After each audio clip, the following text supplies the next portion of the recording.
சமூக நீதி பேசும் திமுக கழகத்தில் மூத்த அமைச்சர் துரைமுருகன் வாக்கு சேகரிக்கும் போது விடுதலை சிறுத்தை கட்சியை சேர்ந்தவரை கீழே இறக்கியிருக்காரு. அதை பத்தி நீங்க என்ன நினைக்கிறீங்க? நீங்க கேட்ட கேள்விக்கு பதில் அதுதானே. இப்ப சொல்லுவாங்க வார்த்தைகள் என்ன வேணாலும் ஒரு அர்த்தம் உருவாக்குற மாதிரி பேசலாம். செயல் ரொம்ப வெளிப்படையா தெரிய வரும். ஒருத்தருடைய செயலால அவங்க உண்மையான மனசு என்ன அப்படிங்கிறது ரொம்ப தெளிவாக ரொம்ப அதுலயே ஒரு நேர்மையா இருக்கும். துரைமுருகன் அவர்களுடைய உள் மனசுல இருக்கிற விஷயம் ரொம்ப வெளிப்படையாவே அவர் செஞ்சு காட்டிருக்காரு அப்படிங்கறத சொல்லணும். அதுவும் திமுகவுடைய அவ்வளவு மூத்த ஒரு தலைவராக இருக்கிறதுனால இது கண்டிப்பா திமுகவுடைய ஒரு பார்வை அப்படிங்கிறது கூட நம்ம எடுத்துக்கலாம். முந்தா நேத்துக்கு வந்தவராக இருந்தாலும் அவருடைய தனிப்பட்ட பார்வைன்னு நம்ம நினைக்கலாம். பட் காலகாலமாக கட்சியில இருந்ததுனால கட்சியினுடைய நோக்கம் இதுதான் அப்படிங்கறத நம்ம புரிஞ்சுக்கணும். அனைத்து ஜாதியினருக்கும் பாத்தீங்கன்னா தேர்தலில் வேட்பு டிக்கெட் கொடுத்திருக்காரு எடப்பாடியார். மீனவர்களுக்கு மட்டும் திமுக புறக்கணிச்சிருக்காங்க. அது திரும்ப நீங்க கேட்ட அந்த முதல் கேள்விக்கே பதில் அவங்களுடைய செயல்களே இருக்கு. அதிமுக அனைத்து தமிழ் மக்களுக்கான ஒரு கட்சி, என்னைக்குமே அப்படியே இருந்திருக்கு. அந்த நோக்கத்துல புரட்சி தலைவர் அது உருவாக்கி இருக்காரு. அம்மா அது அப்படியே தொடர்ந்து முன்னுக்கு கொண்டு போயிருக்காங்க. அண்ணன் எடப்பாடியார் இப்போ அதே பாதையில செயல்பட்டு இருக்காரு.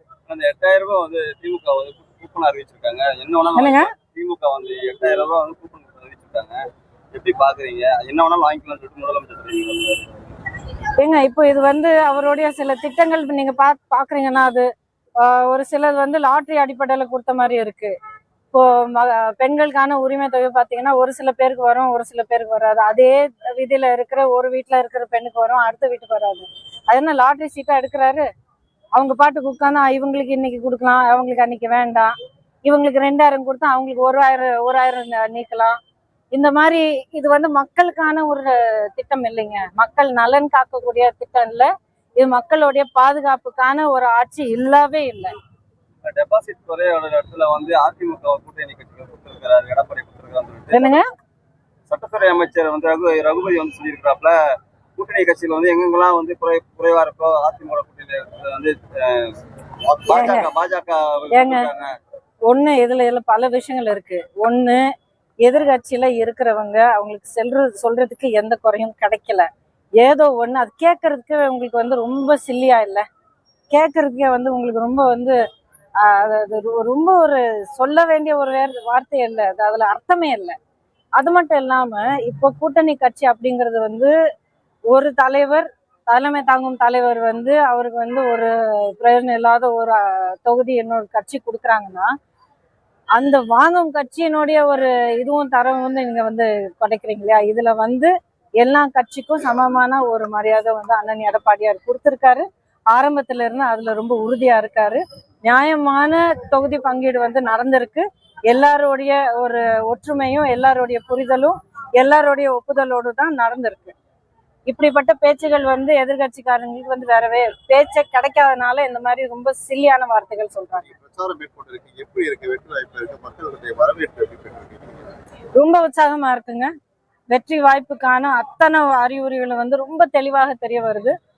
முதல்ல மக்களுக்கு திமுகனுடைய இந்த 5 ஆண்டு காலத்துல நடந்த அநியாயங்கள் அநீதிகள் வெளிப்படையாவே அவங்களே சொல்றாங்க, நம்ம கேட்கறதுக்கு முன்னாடியே சொல்றாங்க. ஏன்னா அனுபவிச்சு வேதனைப்பட்டிருக்காங்க. 5 வருஷம் அப்படி வாழ்ந்திருக்காங்கன்னா ஒரு அவங்களுடைய நம்பிக்கையே அவங்க கிட்ட ஒப்படைச்சு 5 வருஷம் அப்படி சோதிச்சு மக்களை அந்த அளவுக்கு துன்படுத்தி இருக்கிற ஒரு ஆட்சிய மறுபடியும் கண்டிப்பாக அவங்க மக்கள் வாய்ப்பு கொடுக்க மாட்டாங்க.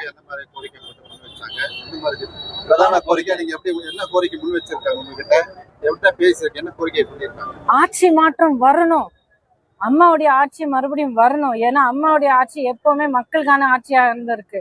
அதே ஆட்சி தொடர்ந்து 4.5 வருஷம் அண்ணன் எடப்பாடியார் ரொம்ப வெற்றிகரமா தமிழ்நாட்டுக்கு கொடுத்தாரு. இது வரைக்கும் நாம பார்க்காத ஒரு மெகா புயலும் அதுக்கப்புறம் கொரோனா காலம் இது எல்லாமே அவர் அப்போதான் ஆட்சிக்கு வந்திருந்தாலும் அவ்வளவு சிறப்பா செயல்பட்டார் அப்படிங்கிறது யாராலையும் தடுக்கவே முடியாது. உண்மை, அதை 100% உண்மை செஞ்சு காமிச்சிருக்காரு. இது அம்மாவுடைய ஆட்சிக்கு எப்பவுமே மக்களுக்கு கொடுக்கக்கூடிய ஒரு பாதுகாப்பு. திமுகவினுடைய தேர்தல் அறிக்கை எப்படி பாக்குறீங்க? எதுக்குங்க ஒப்பிட்டு பார்க்கணும்? அதெல்லாம் அவ்வளவு டைம் பாஸ்க்கான நேரம் என்கிட்ட இல்ல. ஆர்கே நகருக்கு தேர்தல் பரப்புரைக்கு தமிழ்நாடு ஃபுல்லா போவீங்க. எப்படி இருக்கு என்டிஏ கூட்டணிக்கு வெற்றி வாய்ப்பு? இங்கே நீங்க பாத்திருந்தீங்கன்னா அத்தனை கூட்டணி கட்சிகளுடைய கொடிகள் மட்டும் இல்ல, அத்தனை நிர்வாகிகளும் வந்திருக்காங்க, தொண்டர்களும் வந்திருக்காங்க. எல்லாருமே ஒன்னாக செயல்பட்டு ரொம்ப ஒற்றுமையோட செயல்படுறாங்க அப்படிங்கிறது எனக்கு ரொம்ப சந்தோஷமா இருக்கு பாக்குறது. செல்லும் இடங்கள்லாம் வந்து ஒரு விபத்தாவே ஏற்பட்டிருக்கு. அது ஒரு தடுக்க முடியாத ஒரு சூழ்நிலை வந்திருக்கு. மேற்கொண்டு இதே நிலை நீடிச்சா எப்படி விபத்துங்கிறது அந்த வார்த்தையிலேயே இருக்குங்க. விபத்துங்கிறது எப்பவுமே தடுக்கிறதுக்கான ஒரு ஒரு வழி இருக்கும். ஆனா அது என்ன அப்படிங்கறத நம்ம புரிஞ்சுக்கிட்டு ஒரு முன்னெச்சரிக்கையோட ஒரு சில ஏற்பாடுகள் செஞ்சு நம்ம செயல்பட்டா ஒரு விபத்து நடக்காம தடுக்கிறதுக்கு அத்தனை இதுவும் பாதுகாப்பும் நம்ம எடுக்க முடியும். அததான் இப்போ வந்து சாலைகள்ல நம்ம போயிட்டு இருக்கும் போது இல்ல படி ஏறி இறங்கும் போது எல்லாமே விபத்து நடக்கக்கூடிய ஒரு இடம் தான். ஆனா பாதுகாப்பான ஒரு சூழ்நிலையை நம்ம உருவாக்கணும். பாதுகாப்பான சில ரூல்ஸை வந்து நம்ம ஃபாலோ பண்ணணும், நம்ம ஃபாலோ பண்ண வைக்கணும். இதுல நிறைய விஷயங்கள் அடங்கியிருக்கு. புரட்சி தலைவர் எம்ஜிஆரும் நடிகர் தான், அவரும் பார்க்கவே இதே மாதிரி கூட்டு பிடிச்சி இந்த மாதிரி விபத்துகள் ஏற்படலையே. இவர் வர இடம் ஃபுல்லா ஒவ்வொரு இடத்துலயும் இழப்புகள் ஏற்படுது. அதுக்கான பதில் என்னன்னு அவங்களே முதல்ல ஆராய்ச்சி பண்ணி சொல்லணும். ஏன்னா எதுக்கு எப்படி இருந்தாலும் நம்ம வந்து வெளியில இருந்து நின்று பாக்குறோம். விஜய் வந்து அதிமுக வந்து ஒரு பொருட்டே இல்லை, திமுகவும் ஒரு பிரதான எதிரியா இருக்கு. அதிமுக எங்களுக்கு வந்து பாக்குறீங்க கட்சியோட அவர் வந்து ஒரு சூப்பர் ஸ்டாருங்க. அவர் வந்து மெகா ஸ்டார், ரொம்ப பெரிய ஹியூஜ் சக்சஸ் பார்த்துருக்கிற ஒரு ஸ்டார் அவரு. அதுல மாற்று கருத்தை கிடையாது.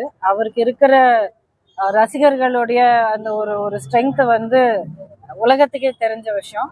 அரசியலுக்கு வந்து புதுசா வந்திருக்கிற யாராக இருந்தாலும் ஒரு மார்க் ஒன்று நம்மளுடைய அடையாளம் வந்து நம்ம தெரியப்படுத்தணும்னா இருக்கிற மாபெரும் அந்த ஒரு ரெண்டு சில நிறுவனங்கள ஒரு இயக்கமோ கட்சியோ எதுவா இருந்தாலும் அதை வந்து நம்ம தாக்கினாதான் நமக்கு ஒரு ஒரு பேசும் பொருளாக நம்ம இருக்க முடியும். அப்படிங்கிறது சாதாரணமான ஒரு மார்க்கெட்டிங் டெக்னிக். அது இப்போ களத்திலே உண்மையிலே களத்திலே இல்லாதவங்களை பத்தி பேசினா யாரும் அதை பத்தி நீங்க கண்டுக்க போறது இல்லை, அதை நீங்க கேட்க போறது இல்லை, நீங்க எழுதவும் போறது இல்லை.